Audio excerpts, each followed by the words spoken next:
So let's dive into our Q&A with Tracy. So one of our listeners actually came across an Instagram post of yours referencing the Gottman research, which states that 67% of couples experience a steep decline in relationship satisfaction in the first 3 years after having a baby. So I was hoping you could share what the other 33% do differently and what is the easiest thing a couple can implement right now to ensure that they are not part of the couples that are separating. I love this statistic, and I think it's so important for us to know it because what it says is the majority of couples will struggle as you transition into having a child. It is a seismic shift in your relationship and one that we culturally don't prepare couples for. We prepare for your labor and delivery plans. We prepare for the nursery and ensuring that the car seat is installed. And yet rarely do people say, how do we prepare us? And you are the foundation of your child's future. And so first, let's normalize that most couples do experience difficulties after giving birth. And then when we think about those who are doing it well, I think what's important to recognize is it's not that those couples never fight. It's that they know how to come back together sooner and quicker, which means that disagreements happen because you are two different people. And one of the most fundamental principles that we can hold in our relationships to recognize that you are not supposed to be the same as your partner. You are not supposed to do it the same way, but instead it's about curiosity, having compassion, wanting to come back together as a team.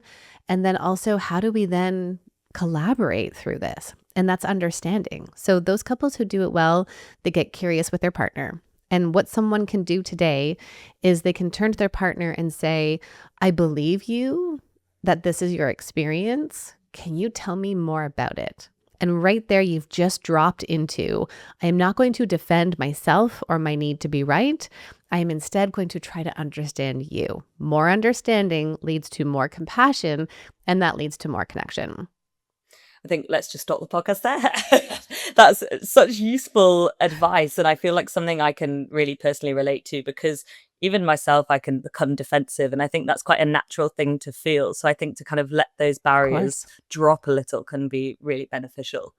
And so the next question is, how can couples that are currently expecting, how can they prepare? How can they get into any good habits or have any conversations that you would advise before that baby arrives to help them navigate parenthood? Let's do a habit and a conversation. So the first habit is to create some kind of small ritual. The idea through postpartum is that your date times, your date nights, your ways of connecting are going to shift. So let's not expect you to have a long date night or to be able to leave the house, but instead don't put your relationship on the back burner. Find those small rituals of coming together. Do you greet each other at the door? So whoever's coming in after having gone, they go, the other person who's already in the home goes and greets them at the door. That's a great, it can be a 6-second moment. So research from the Gottmans, they've done great research in terms of what couples, healthy couples do to stay connected. 6 seconds for a kiss is all you need to release oxytocin and to feel closer. 30 seconds for hugging. Hold each other. Eye gazing is another one. So once you're all settled in, sit on the couch and look at each other in your eyes. That 30 seconds will release oxytocin as well. It connects you. And the challenge that I'm seeing for a lot of couples today is really about our phone use, because that is how we stop eye gazing and we're looking at the outside world and we're also getting dopamine in our brains.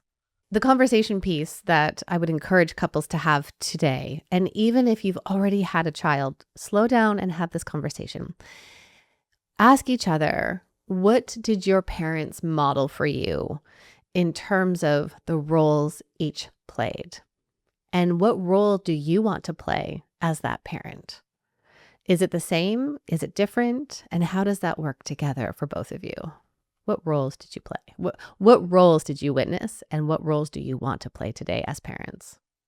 I think that sounds really similar to something that my partner Justin and I did. We actually had some relationship conversation starters because we didn't feel like we Yeah. would naturally know what to begin with.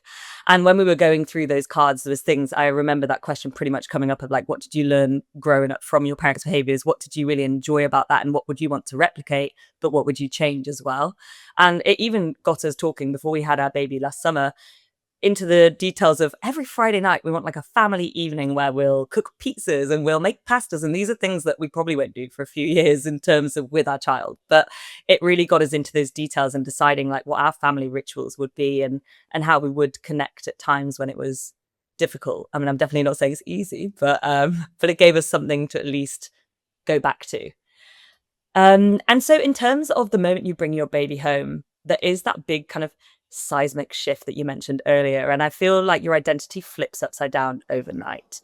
I feel like you go from being this very independent adult and the two of you in your relationship are independent, and suddenly your entire life is about your baby. You're devoted to that tiny little person, and that really can be quite a shock. I think what I would love to know is how can partners support each other through that crazy identity shift without losing the couple that you once were or you used to be? So how can you make sure that you can keep some of what makes you a couple continue into parenthood and avoid just becoming, say, roommates that are co-parenting?